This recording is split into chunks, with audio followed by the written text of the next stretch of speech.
नमस्कार, मैं हूं नीरज मेहरा और आप देख रहे हैं A1 टीवी का खास कार्यक्रम मुद्दा है गरम। मुद्दा गरम में बात करें राज्यसभा का रण। राजस्थान में राज्यसभा की 4 सीटों के लिए चुनाव होना है। 2 दिन से नामांकन की प्रक्रिया शुरू हो चुकी है, लेकिन कांग्रेस हो या बीजेपी, दोनों ही पार्टियां अभी तक उम्मीदवार तय नहीं कर पाई है। चारों में से 2 सीटों पर कांग्रेस की जीत मानी जा रही है। 1 सीट पर भारतीय जनता पार्टी की जीत तय है, लेकिन 1 सीट फंसी हुई है और कांग्रेस का दावा है कि तीसरी सीट भी जो है कांग्रेस पार्टी ही निर्दलीयों के सहयोग से जीत सकेगी। लेकिन भारतीय जनता पार्टी कांग्रेस को सीधा वॉकओवर नहीं देगी और इसके लिए अपना दूसरा प्रत्याशी चुनाव मैदान में उतार सकती है।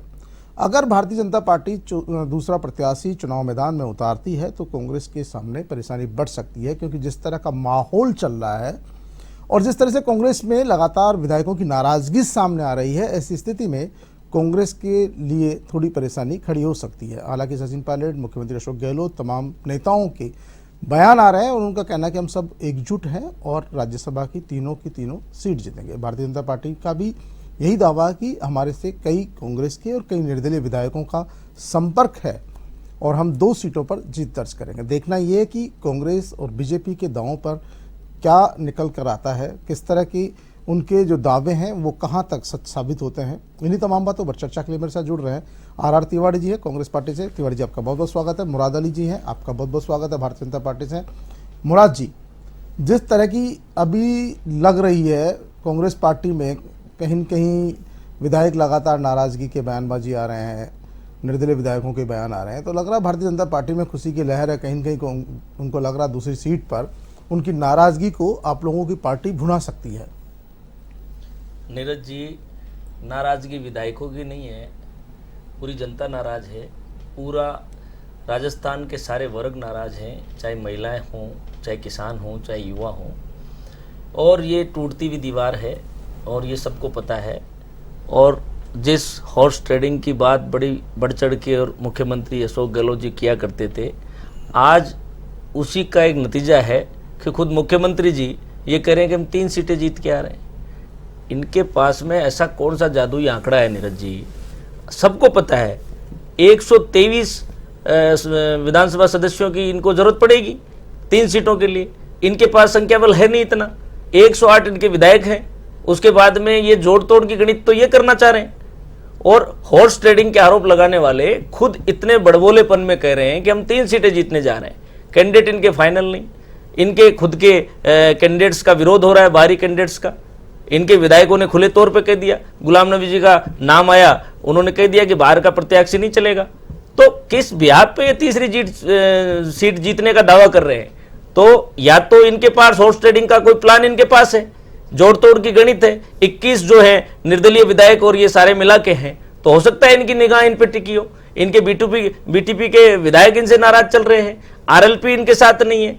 तो आज सवाल ये है कि ये किस जोड़ तोड़ की गणित कर रहे हैं और अपना दावा ठोक रहे हैं कि हम 3 सीटें जीत रहे हैं, जबकि सच्चाई इससे परे है। भारतीय जनता पार्टी 2 सीटें जीतेगी। भारतीय जनता पार्टी खुद जोड़ तोड़ की गणित में लगी हुई है, हॉर्स ट्रेडिंग के प्रयास में लगी हुई है। इसका मतलब साफ सी बात है भारतीय जनता पार्टी के पास भी सिर्फ 71 विधायक ही समर्थन में है। देखिए नीरज जी, आरएलपी के 3 विधायक हैं, बाद में बात करेंगे। अब चलते तिवारी जी। जी, तिवारी, सीधा सीधा आरोप है मुराद अली जी का कि कहीं कांग्रेस पार्टी जो है विधायकों की खरीद फरोख्त का प्रयास कर रही है, क्योंकि उनके पास पूरी तरह बहुमत नहीं है, 108 विधायकों का साथ है। ऐसी स्थिति में क्या कांग्रेस पार्टी की ऐसी क्या रणनीति है कि वो 123 विधायकों का जो है जादुई आंकड़ा छू पाएगी और 3 सीटों पर जीत दर्ज कर पाएगी? नीरज भाई, मुराद भाई से बोला ही नहीं जा रहा। निराशा हताशा में आकंठ डूबे हैं मुराद भाई। जनता नाराज है, महिलाएं नाराज है, युवा नाराज हैं। ये बड़बोले नेता हैं, बयानवीर नेता हैं। अब की बार जो राज्यसभा के चुनाव हो रहे हैं मुराद भाई, इसमें जनता का वोट पड़ता है क्या? इस बात का तो जवाब दे देना। विधानसभा के सदस्य अपने यहाँ वोट से राज्यसभा के सदस्यों को चुन करके भेजते हैं। राजस्थान से 4 सीटें खाली हो रही हैं। नीरज जी, राजस्थान के विधानसभा के 200 सदस्य हैं। मुराद भाई, आपके भारतीय जनता पार्टी के कितने सदस्य हैं?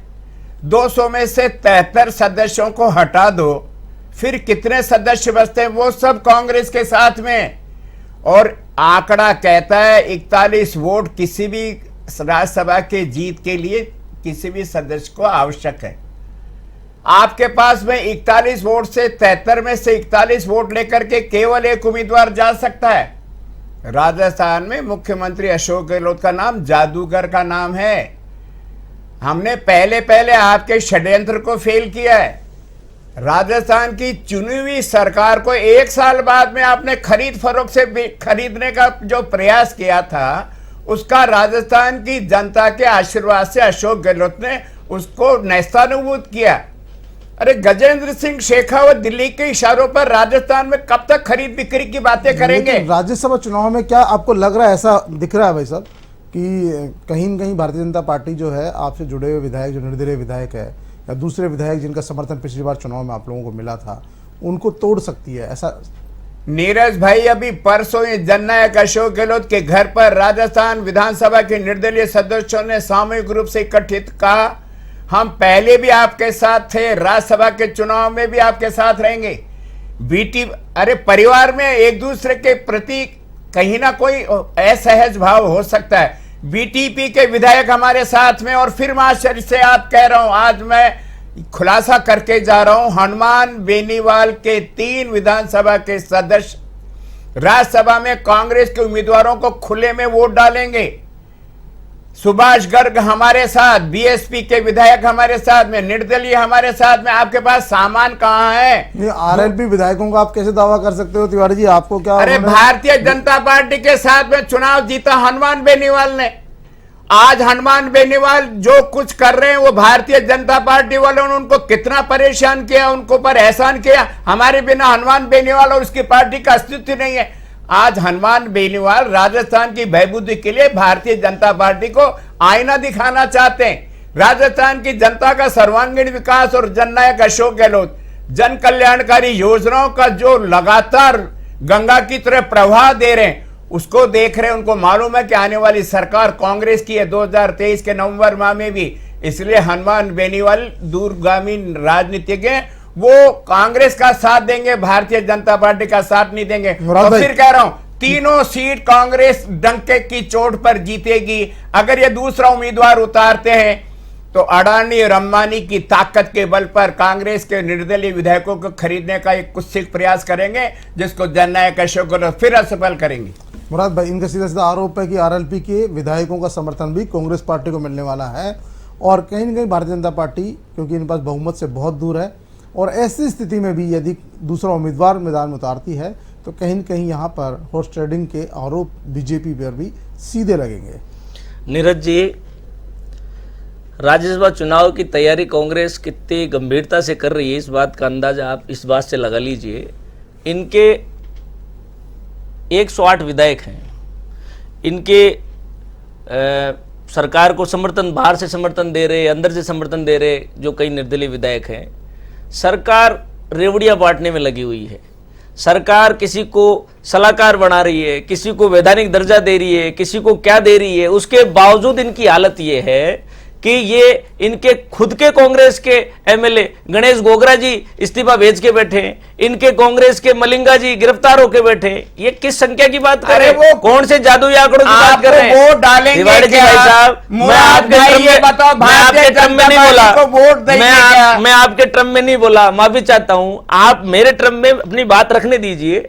नीरज जी आपको भी मौका दे रहे हैं, आप आगे भी देंगे। तो मैं ये कह रहा हूं नीरज जी कि आप जिन्हें करिश्माई और जादुई नेता बता रहे हैं, वो करिश्माई और जादुई नेताजी अपने इस प्रोग्राम में कैसे सफल हो पाते हैं? आरएलपी का तो आपने इतना बड़ा जिक्र कर दिया कि हनुमान बेनीवाल और आरएलपी का आपके बिना अस्तित्व नहीं है। तो अरे आपने कहा बीजेपी वालों के कारण से, एक आपने बीजेपी के कारण से आरएलपी का अस्तित्व है। आज हनुमान बेनीवाल बीजेपी को आईना दिखाना चाहते हैं, मुराद अली बीजेपी को उनका आईना दिखाना चाहते हैं। उन्होंने आज उन्होंने पहले कहा 200 विधानसभा पे आरएलपी अपने उम्मीदवार लड़ाएगी। आपका बीजेपी का भारतीय जनता पार्टी को संबंध विच्छेद हो गया ना, आपके बीच में तलाकनामा हो गया आरएलपी का बीजेपी का। तो आपके बीटीपी के विधायकों की स्थिति क्या रही? आपके प्रशासन ने जाके वहां पे क्या किया, बीटीपी वालों को पता है आपने क्या किया? गणेश गोगरा जी का, अरे 10 तारीख को जब रिजल्ट आएगा तब आप क्या कहोगे? ये बीटीपी, आरएलपी, आरएलडी, निर्दलीय, ये सब हमारे साथ में रहेंगे, फिर आप क्या कहोगे? तो फिर चुनाव की जरूरत ही क्या आपको है? लगता है मुराद भाई जो नाराजगी है विधायकों जी। की उसका फायदा भारतीय जनता पार्टी को मिलने वाला बिल्कुल है? मिलेगा नीरज जी, विधायकों की नाराजगी का फायदा भारतीय जनता पार्टी को मिलेगा। और इनके जो ये इस तरीके से जो बिगड़े हुए बोल हैं, जो ये जिस तरीके से ये अहंकार की भाषा बोल रहे हैं कि आरएलपी का और हनुमान बेनीवाल का कोई अस्तित्व नहीं है कांग्रेस के बिना, मैं कहता हूं कि उन्हें समझना पड़ेगा इस बात को। इसी अहंकार की वजह से कांग्रेस डूबी है और ये टूटती हुई दीवार है नीरज जी। तिवारी जी, सीधा सीधा आरोप कांग्रेस पार्टी पर कि जिस तरह की बात आप बोल रहे हैं, नाराजगी विधायकों की लगातार देखी जा रही है, वो सबके सामने है, जग जाहिर है। आपके विधायक दिल्ली जाकर शिकायतें कर रहे हैं, जिन नेताओं के नाम सामने आ रहे हैं उन नेताओं का विरोध हो रहा है। ऐसी स्थिति में कांग्रेस पार्टी की कैसे पार पड़ेगी? दिल्ली तय करती है नीरज भाई उम्मीदवार, ये भारतीय जनता पार्टी वालों ने कोई तय कर दिया क्या? अभी मुराद अली जी कह रहे थे कांग्रेस के तो उम्मीदवार ही नहीं बने, तो भारतीय जनता पार्टी वाले अपना एक उम्मीदवार को तो नाम बता दो। दिल्ली में सीडब्ल्यूसी की मीटिंग में हमारे कांग्रेस के 3 उम्मीदवारों का चयन किया जाएगा। अब राजी नाराजगी, देश की सबसे पुरानी लोकतांत्रिक पार्टी कांग्रेस, हम आपस में विवाद तो कर सकते हैं लेकिन पार्टी के खिलाफ नहीं जाएंगे। टिकट कौन लाएगा? जिस दिन जिस व्यक्ति को टिकट मिल जाएगा वो कांग्रेस का कार्यकर्ता होगा, चाहे वो संसद का सदस्य हो, चाहे विधानसभा का सदस्य हो। पार्टी उनको एमएलए बनाती है, उनको सांसद बनाती है, उनको पार्षद, सरपंच, प्रधान बनाती है। और जब कांग्रेस के 3 उम्मीदवार तय हो जाएंगे तो मान करके चलना, ये भारतीय जनता पार्टी वाले जो केवल बयानों के आधार पर कांग्रेस में फूट का मजा लेना चाहते हैं, अरे इन्होंने तो पहले भी सरकार में फूट डालने का प्रयास किया था। राजस्थान की चुनी हुई सरकार को खरीद करके, बिक्री करके दिल्ली में 1 महीने तक इन्होंने, उनके पलक पांव ने उनको काफी कुछ देने की कोशिश की थी, आज तक तो लेकिन आज तक कांग्रेस का सचिन पायलट जब ये कह रहे हैं राजस्थान में 3 राज्यसभा की सीटें कांग्रेस जीतेगी, तो आपको समझ में नहीं आता क्या मुराद भाई? राजस्थान में आपके 73 विधायकों के अलावा जो सदन का सदस्य है वो कांग्रेस के 3 उम्मीदवारों को वोट डालेगा। और आपका ये सपना है कि राजस्थान के कांग्रेस में टूटन है, हम दूसरी सीट निकाल पाएंगे, ये तो 10 तारीख की शाम ही पता लगाएगी कि मुंगेरी लाल के सपने सच होते हैं या मुराद नहीं भाई, होते। कांग्रेस पार्टी को लगता है कि सारे निर्दलीय विधायक उनको वोट देने वाले हैं। आरएलपी हो, बीटीपी हो, माकपा हो, सभी लोग जो कांग्रेस पार्टी का साथ देने वाले हैं। और जो पूर्व में जो चुनाव हुए थे उनमें भी आरएलपी को छोड़कर बाकी विधायकों ने कांग्रेस पार्टी का साथ दिया था। ऐसी स्थिति में कहीं न कहीं इनकी उम्मीदें बरकरार है। तो चुनाव को लेकर दोनों ही पार्टियों के अपने अपने दावे हैं। क्या लगता है इस बार भी मुराद भाई, दोनों पार्टियों को बाड़ेबंदी करनी पड़ेगी विधायकों पर? क्योंकि जिस तरह की कयास लगाए जा रहे हैं, विधायकों में कहीं न कहीं नाराजगी बीजेपी में भी है, कांग्रेस पार्टी में भी है, और दूसरे जो निर्दलीय विधायक थे जिन्होंने कांग्रेस पार्टी को अब तक समर्थन दिया, हालांकि 3 दिन पहले उन्होंने अशोक गहलोत जी को जाकर कहा कि हम आपके साथ हैं, लेकिन फिर भी कहीं न कहीं नाराजगी नजर आती है उनके सार्वजनिक मौक़ों पर। तो आपको लगता है एक बार फिर विधायक बाड़ेबंदी में जाने वाले हैं, या क्या उम्मीद लग रही है आपको? नीरज जी, अविश्वास है कहीं न कहीं विधायकों पर? नीरज जी, मैं फिर निवेदन करूं आपसे, राजस्थान में जब से कांग्रेस की सरकार बनी है, ये सरकार तो हमेशा बाड़ेबंदी में रही है। 5 स्टार होटलों को ये बाड़ेबंदी कहते हैं। ये पूरी सरकार होटलों से चली है, सबको पता है, पूरे राजस्थान में। अरे अभी आपके राष्ट्रीय अध्यक्ष आए थे नड्डा साहब, 5 स्टार होटल लीला में उन्होंने पूरे देश का सम्मेलन किया। आप इस बात से अपने आप को तो देखो, लीला होटल कौन से सार्वजनिक होटल है? चलाना नीरज जी, उसमें फर्क होता है। पूरे विधायकों को लेकर आप 5 स्टार होटलों में बैठ गए और आप जिस घटना का जिक्र कर रहे थे, होटल लीला कोई कौन सी धर्मशाला है क्या? आप तो आज तक आपका राष्ट्रीय सम्मेलन हुआ और भारतीय जनता पार्टी का 5 स्टार होटल में हुआ नहीं हुआ मुराद भाई? आपके ही लोगों ने, आपके अपना विधायक गिरिबान नाराज होकर भगे, दिल्ली गए, हरियाणा गए, पूरे हिंदुस्तान ने देखा है। आप दूसरों अपना दोष हमारे माथे मंड रहे हो। तो मैं ये कह रहा हूं, ये बाड़ेबंदी की सरकार है, 5 स्टार होटलों से चलने वाली सरकार है, और कोई नई बात नहीं है कि बाड़ेबंदी कोई नई बात, नई बाड़ेबंदी हो रही है राजस्थान में। कांग्रेस को देखते हुए आपको भी बाड़ेबंदी करनी पड़ेगी। हमारे यहाँ पर प्रशिक्षण का कार्यक्रम रखा जाता है। इनका बाड़ाबंदी है प्रशिक्षण, चाहे और कांग्रेस की बाड़ाबंदी, अगर हम प्रशिक्षण दे रहे हैं तो बाड़ाबंदी है, ये अगर प्रशिक्षण दे रहे हैं तो प्रशिक्षण हमारी प्रशिक्षित पार्टी है, हमारी विश्व की सबसे बड़ी पार्टी है, प्रशिक्षण की बिल्कुल आवश्यकता रहती है। आपके लोग जो है, अरे आपके यहाँ तो मिस कॉल पार्टी को हमेशा ही रहेगी। आप अपने आप जिस पार्टी का संविधान नहीं हो, जिस पार्टी का लिखित में कोई फार्म नहीं हो, एक मिस कॉल दे दो, आप मेंबर बना देते हो।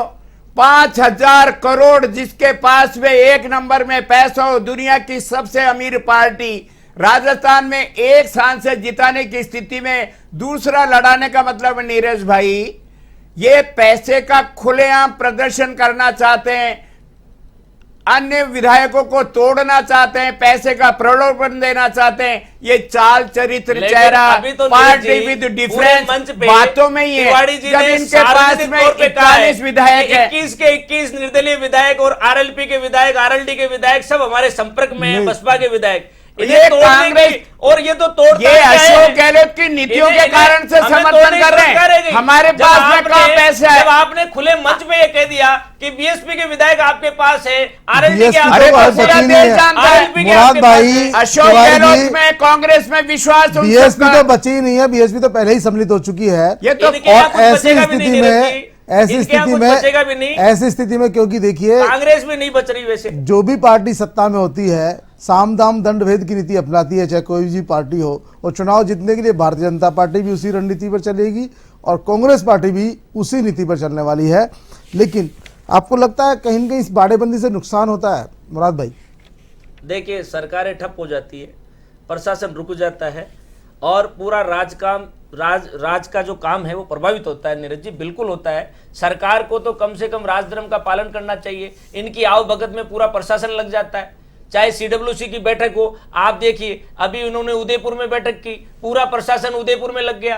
तो इस तरीके से राज नहीं चलता नीरज जी, जनता के साथ छला हुआ है, धोखा है। आप इस तरीके से जनता के समय का दुरुपयोग कर रहे हैं। कहीं न कहीं बाड़ेबंदी के नाम पर छलावा है, धोखा है, सरकार नहीं चलती है, पूरी सरकार घुटनों में बैठ जाती है, तो कहीं न कहीं जनता का नुकसान होता है। आपको लगता है राज्यसभा चुनाव में भी फिर जब ये, क्योंकि ये प्रशिक्षण शिविर का नाम दे रहे हैं, आपने भी इस बार तो ट्रेनिंग कैंप का नाम दिया है, तो कहीं न कहीं ये जो बाड़ेबंदियाँ होती है, देखिए लोग जन सेवकों को दोनों ही पार्टियां बंधक बना के रख रही है। एक तरह चुनाव से पहले भारतीय जनता पार्टी प्रशिक्षण शिविर के नाम पे रख रही है, आप ट्रेनिंग कैंप के नाम पे रख रहे हैं। जब से राष्ट्र के अंदर मोदी सरकार बनी है नीरज भाई, पूरा देश इस बात को जानता है कि पहली बार दल बदल तो हुआ करते थे, सरकारें आती जाती थी, लेकिन चुनी हुई सरकारों को, गोवा की सरकार को खरीद लो, कर्नाटक की सरकार को तोड़ दो, मध्य प्रदेश की सरकार को तोड़ दो, राजस्थान की सरकार को तोड़ दो। देश में पहली बार चुने हुए विधायकों को खरीदा गया, बोली लगा करके बातें शोभा नहीं चुनी हुई सरकारों को गिराया गया, लोकतंत्र का सरेआम गला घोटा गया। राजस्थान में भी इसका प्रयास हुआ था, पूरा देश जानता है। दुनिया की सबसे अमीर पार्टी के पास में 2 बड़े खंबे हैं जो दुनिया के अंदर पैसे वाले हैं, अडानी और अंबानी जी का पैसा खरीद फरोख्त में आता है। बाड़ाबंदी की बात नहीं, हम भी प्रशिक्षण शिविर लगाएंगे, देश को प्रशिक्षण शिविर वाले और कानून की व्याख्या कर रहे हैं। अरे आज पूरा देश अघोषित इमरजेंसी में कर रहे हैं, आज देश में अघोषित आपातकाल है। ईडी का छापा, इनकम टैक्स का छापा, सीबीआई का छापा, ये बीजेपी के किसी नेता के खिलाफ कोई छापा नहीं पड़ता। जरा सा कोई भारतीय जनता पार्टी की केंद्र सरकार के खिलाफ बोलने का कोशिश करते, दूसरे दिन 6 बजे ईडी वाले, 5 बजे ईडी वाले पहुंच जाते हैं, सीबीआई वाले पहुंच जाते हैं। ये अघोषित आपातकाल है। तिवारी जी, आपको लगता है चुनाव में भी, राजस्व चुनाव में भी कहीं न कहीं ईडी का डर दिखाया जाएगा? जो विधायक कहीं न कहीं दिख रहे हैं उनको कि टूट सकते हैं, या अशोक गहलोत के भाई के घर पे छापा डाल सकती है सीबीआई, ईडी, राजीव अरोड़ा के अधर में। अरे इन्होंने सारे अजेंडे अपना लिए, लेकिन राजस्थान का कांग्रेस का, राजस्थान के कांग्रेस के समर्थक विधायक कितने सक्षम है, उनको कितना ही डरा लो, बेईमानी कहीं नहीं पकड़ी जाएगी। 3 सीटें ताकत पर जीत करके आएंगे। मैं तो कह रहा हूं देश में अघोषित आपातकाल है, आप विपक्षी पार्टियों को मंत्री करके खत्म करना चाहते हो। तिवारी जी, 307 की धाराओं में तिवारी जी, आपको लगता है कांग्रेस में टूटन हो सकती है? क्योंकि कहीं न कहीं जो सेंधमारी हो सकती है, भारतीय जनता पार्टी सेंधमारी कर सकती है धनबल के आधार पर, जैसा कि आपने आरोप लगाया। पैसों के आधार पर विधायकों को तोड़ने का प्रयास करेगी। सरकार को ही तोड़ने की कोशिश की थी ना नीरज जी। आज तक बिल्कुल। साबित नहीं कर पाए एक नीरज जी। सांसद को जिताने के लिए क्या कर सकते हैं, कहीं भी जा सकते हैं, लेकिन फिर कह रहा हूं वो जननायक नहीं, उसका नाम जादूगर भी है। वो जब अहमद पटेल को प्रधानमंत्री के गृह राज्य में रात को 12 बजे उन धनबंडियों के सामने जिता करके ला सकते हैं, गुजरात जा करके जब वो संगठन के महामंत्री थे, तो राजस्थान की धरती क्या पर लगता है? अशोक गहलोत के समर्थकों को कहीं डरने की जरूरत नहीं है। अशोक गहलोत अपने 3 उम्मीदवार राज्यसभा में जीता मुराद भाई, करके भारतीय भेजेंगे। जनता पार्टी को तो सीधा सीधा देखो 4 सीटों पर नुकसान होना है। 4 में से 1 सीट अभी उनके खाते में आने वाली है, क्योंकि 4 जो ओम प्रकाश माथुर जी, राम कुमार वर्मा जी, केजे अल्फोंस और हर्षवर्धन सिंह, चारों जो है जुलाई में वो रिटायर हो जाएंगे एक तरह से। ऐसी स्थिति में कहीं न कहीं नुकसान भारतीय जनता पार्टी को रहेगा। आपको लगता है जो 1 सीट पे सीधा सीधा क्लीन स्वीप है भारतीय जनता पार्टी की, वहाँ पर राजस्थान से ही कोई उम्मीदवार आएगा, या क्या लग रहा है बाहर का कोई हो सकता है, या पार्टी तय करेगी सब कुछ? नीरज जी, उम्मीदवारों की बात जो है वो राष्ट्रीय स्तर पर तय राष्ट्रीय होगी। स्तर पर तय होगी, क्योंकि राज्यसभा का मामला है। यहाँ का विधायक भारतीय वोट जनता देगा। पार्टी के सिद्धांतों के हिसाब से, भारतीय जनता पार्टी की रीति और नीति के लिहाज से उस कैंडिडेट्स को, उस उम्मीदवार को जिताकर भेजने का भरसक प्रयास करेगा। पहले भी किया है, आगे भी करेगा। और वहाँ कैंडिडेट्स की जो है, उम्मीदवारों की जो घोषणा है, उम्मीदवारों के बारे में जो भी फीडबैक है या जो भी उनकी चर्चा होनी है, वो केंद्रीय स्तर पे होती है। मुराद भाई, आपको लगता है जो यहाँ नाराजगी का ही एक बड़ा सहारा है भारतीय जनता पार्टी को, विधायकों की नाराजगी का सहारा है, सिर्फ उसी की नाराजगी के भरोसे भारतीय जनता पार्टी दूसरा उम्मीदवार उतारने की कोशिश करेगी? बिल्कुल रहेगी नीरज जी, क्यों नहीं रहेगी। संख्या बल के लिहाज से 41 विधानसभा सदस्य जी, एक जी। राज्यसभा कैंडिडेट्स को जिताने के लिए जरूरी है। जी, जी, तो बिल्कुल। संख्या बल के लिहाज से हमें 11 एमएलए की जरूरत है। ठीक है, बिल्कुल। दूसरे कैंडिडेट्स को जिताने के लिए तो 11 एमएलए जो है खरीद लेंगे, खरीदे जा सकते हैं। 21 ये करोगे ना, खुद के तो लिए ना, खरीद लेंगे। दूसरी पार्टियों के हैं, वो अरे, हमारे कांटेक्ट में नाम लगातार कौन- संपर्क कर रहे हैं। आप ये कह रहे हैं कि उन्होंने कह तिवारी दिया, जी, ये कह दिया, दूसरे जो ऐसा कुछ विधायक नहीं। है भारतीय जनता पार्टी के संपर्क में है, और 11 विधायकों को ही इनको जुटाना है। ऐसी स्थिति में आप लोगों को बहुत ज्यादा सावधानी और सतर्कता बरतनी होगी। क्या लगता है वाकई में, क्योंकि ये जो है भारतीय जनता पार्टी ने, क्योंकि आपने कहा सरकार तोड़ने का प्रयास किया, कई स्टेट्स में सरकार बना ली, तो कहीं न कहीं राजस्थान में भी तीसरा जो उम्मीदवार आप जिताने की कोशिश कर रहे हैं, सोच रहे हैं, आपकी पार्टी सोच रही है, भारतीय जनता पार्टी भी इसमें कोई कसर नहीं छोड़ने वाली है। सरकार भी सजग है और संगठन भी सजग है। हम लोग बिल्ली के भरोसे हमने कोई दूध खुला नहीं छोड़ा है। अरे दूध का जला छाछ को भी फूंक मार करके पीता है। जब भारतीय जनता पार्टी पूरे देश में खरीद बिक्री करके अपना संगठन का आधार बढ़ा रही है, सरकार का आधार बढ़ा रही है, चाल चरित्र चेहरे की बातें नाराज करते हैं। विधायकों को कैसे मनाएंगे? राजस्थान कोई कौन सा विजन नहीं है उनके नाराज? पास। अरे लोकतंत्र है राजस्थान की कांग्रेस में, भारत की कांग्रेस में। हम हमारी बात को, पीड़ा को कहना, अगर मुखिया के सामने अगर नाराजगी है तो इसको नाराजगी नहीं माना। हमारे यहाँ डंडा राज नहीं है, बुलडोजर का राज नहीं है। अशोक गहलोत जी के सामने अगर कोई पीड़ा व्यक्त करना है, सोनिया जी के सामने पीड़ा व्यक्त करना है, अच्छी बात है। कोई एक उदाहरण दे दो जिन्होंने अमित शाह के सामने कोई पीड़ा व्यक्त की हो। बाहर ही नहीं आ सकती, दूसरे दिन निकाला जा सकता है। प्रधानमंत्री जी से मिलने की कोई हैसियत रखता है क्या भारतीय जनता पार्टी का सांसद या विधायक? 25 सांसद वाली अभी मिलके आए भारतीय जनता पार्टी के 25 सांसद, कि राजस्थान के 13 प्रदेश जिलों अध्यक्ष के पुण्य- 2 करोड़ मोदी जी ने लोगों को पानी पीने का तो ला नहीं सके, पूर्वी कैनाल के लिए एक शब्द बोलने की हैसियत नहीं। वो आदमी कहें तो हम लोग सतर्क हैं। ये चलिए किसी भी तिवारी हद जी, तक जा सकते हैं। तिवारी जी, लेकिन मुराद राजस्थान अली में जी, जननायक आप दोनों अशोक गहलोत आए, के नेतृत्व में आप तीनों सीटें दोनों ने जीतेंगे। अपनी अपनी बात रखी। तो ये थे भारतीय जनता पार्टी के मुराद अली जी और कांग्रेस पार्टी के आर तिवारी जी।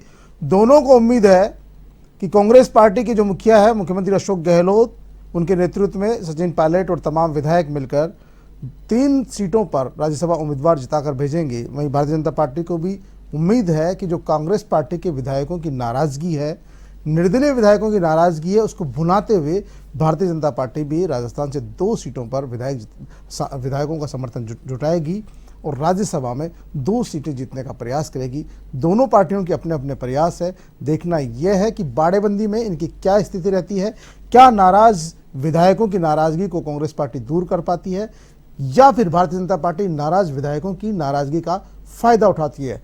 मुद्दा गर्म में आज के इतना ही। ताजा तरीन खबरों को देखते रहिए A1 TV।